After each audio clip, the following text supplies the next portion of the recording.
Hello, so today I thought I'd have a little chat with you about a baby's skin. So for those of you that don't know, before I got into the baby care, mum care industry, I was a therapist for the best part of 10 years. And within that, I studied a level 5, which was all about anatomy and skin. And for a little while I actually owned an aesthetic clinic where all we focused on was skin. So yes, I know quite a lot about skin.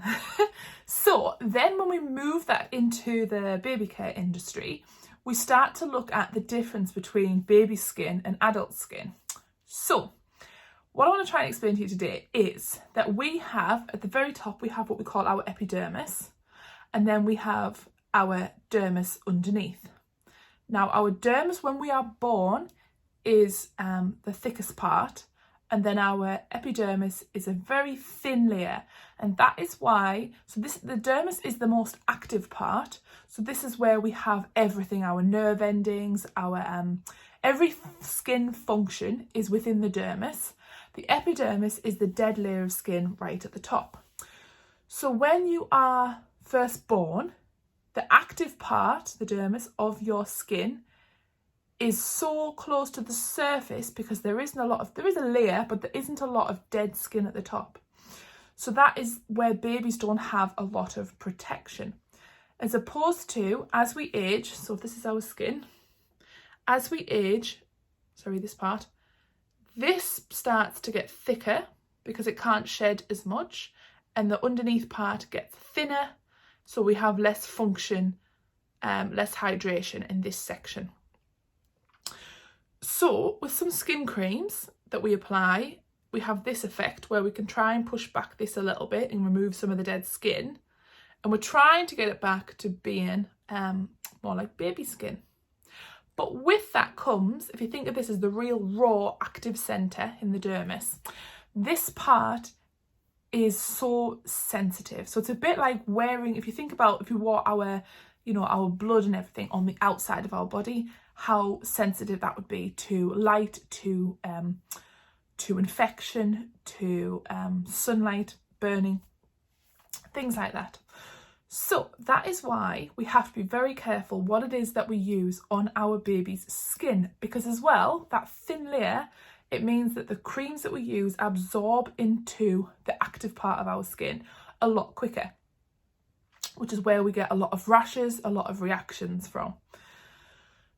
So first tip is that we need to be careful what it is that we are using on our baby's skin. It is something that is not going to cause a reaction, with very little fragrance within it, which is why we recommend that you use a food-based oil, because that absorbs and it's no effect to that layer of skin. But also that, obviously if you do massage treatments and babies put in their mouth, it's edible, that's completely fine. But we kind of have to think of the skin in the same way, that the skin is absorbing and eating a bit like a baby would. So if we wouldn't give it to them to eat, we wouldn't apply it to their skin, because it needs to be completely natural, fragrance free, to not affect baby skin. So the other point I want to make here is that obviously sun is a massive factor. So sunburn, the baby skin can burn a lot quicker, which is why we need to, if we can, remove them from the sun, completely, have them in shaded area or covered over, or an outfit that is completely covered from head to wrists to ankles, to protect their skin at all costs, or apply factor 50 obviously to their face, their head, to really protect that skin. But again, that being said, if we apply sun cream is a chemical, so that chemical is absorbed into their skin, and this is often why we get that heat rash appearing on the skin for that reason. So in my opinion, I wouldn't allow my baby to be out in the sun at all. And if they really wanted to go out and go in the pool or something for a few minutes, then obviously apply the factor 50, go in the pool. When they come out, try and wipe it off, try and cleanse their skin a bit, and sit them back in the shade.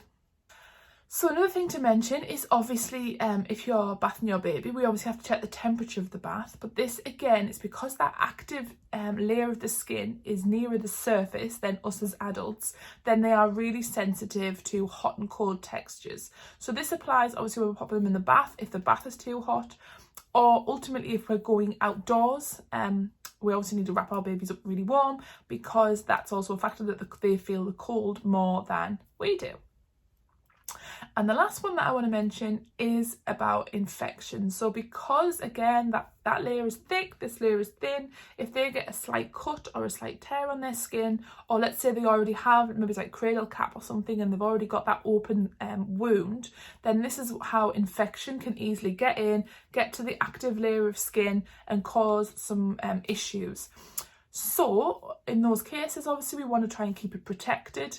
Maybe it's with like a Vaseline or something like that to protect the open wound of the skin, to try and stop any bacteria getting into there and causing an infection.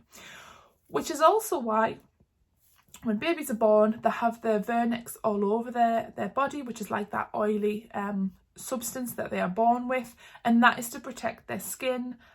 So what we normally say is for the first week or two, if you can wait 2 weeks before bathing your baby, that's the best protocol. So then it's given that oil substance time to absorb into the skin and provide like an extra layer of boundary. So then when you do wash the skin, if that's soaked into their skin, it's almost like a protective barrier. So if you think of like an oil substance with water, it just sort of sits on the top, it doesn't soak into the oil. That's what we want for our babies, to protect their skin at all costs. So I hope that has been useful to you. If you have any questions, you can pop them in the comments and I will be sure to answer those for you. Bye for now.